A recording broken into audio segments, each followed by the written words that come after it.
This is a fascinating conversation. Joining us now is a guy who knows real estate from the bottom up. Investor, made millions of dollars understanding market trends.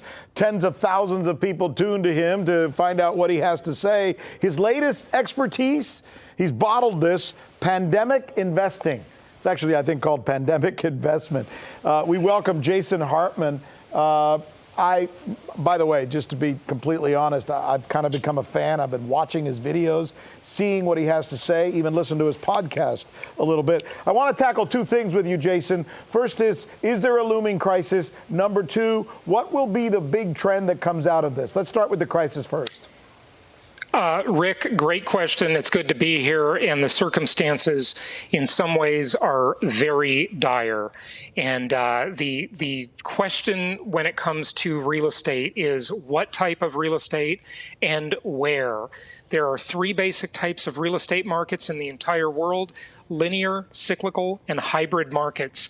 The cyclical markets, meaning the expensive markets around the country, South Florida, close to where I live, the west coast of the United States, the expensive northeastern markets, they are in for trouble, especially if they are high-density markets, because I predict, Rick, that there will be a mass migration away from high-density markets to low-density suburban markets.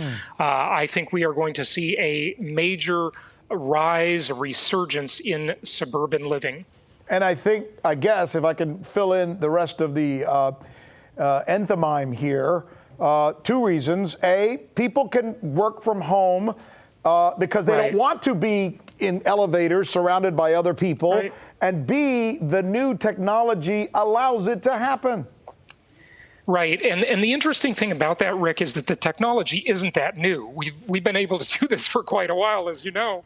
But now everybody's been forced to use Skype and Zoom and GoToMeeting and all these tools. A crisis always pushes people. You know, necessity is the mother of invention, right? And now many more people, have been forced to work from home, and they realize they can do it. So the home is becoming the center of the universe, as it should be. The city is not as necessary as it used to be. I was listening to your podcast over the weekend as I was driving from D.C. to Baltimore, and you were the most interesting thing to listen to at the time. And you kept saying thank you. You kept saying something which was interesting. Well, there's no more sports. You kept saying, stay calm. The most important thing is stay calm. And yet, the things that you and I are talking about are not the kind of things that make people stay calm. How do you balance those two? You know, that's a great question. There are a lot of people suffering. This too will pass. But will I lose my house? Will I lose my investments? Will I ever work again? These are the things people are thinking about. Maybe not you and I, but some of the folks watching us, Jace. Understood. Unfortunately, we are galloping towards socialism. We are galloping toward a more centralized control of our lives. The government, the Federal Reserve are coming to the rescue. They have been bold, unbelievably bold in the amount of money they are pumping into the system.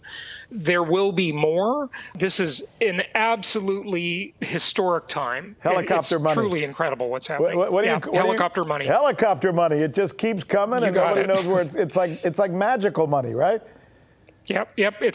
Hey, listen, when you have the reserve currency of the world and the biggest military in the world to make sure you keep it that way, you can pretty much do what you want. And I know everybody says the dollar will collapse and so forth. Right now, the dollar has gained a lot of strength because everybody around the world is sucking up dollars in order to fulfill obligations and to buy commodities like gold. We are in uncharted territory. It's a very interesting time. So it's almost like we're in a butt-kicking contest and everybody else is out of two legs, but at least we still have one, right? Good point. You know, it's not that I agree philosophically with any of the stuff that's going on, as I didn't during the last crisis, but the U.S. is the cleanest dirty shirt in the laundry, as the saying goes. Well said. You're a great guest, Jason. Thanks so much. We appreciate having you on.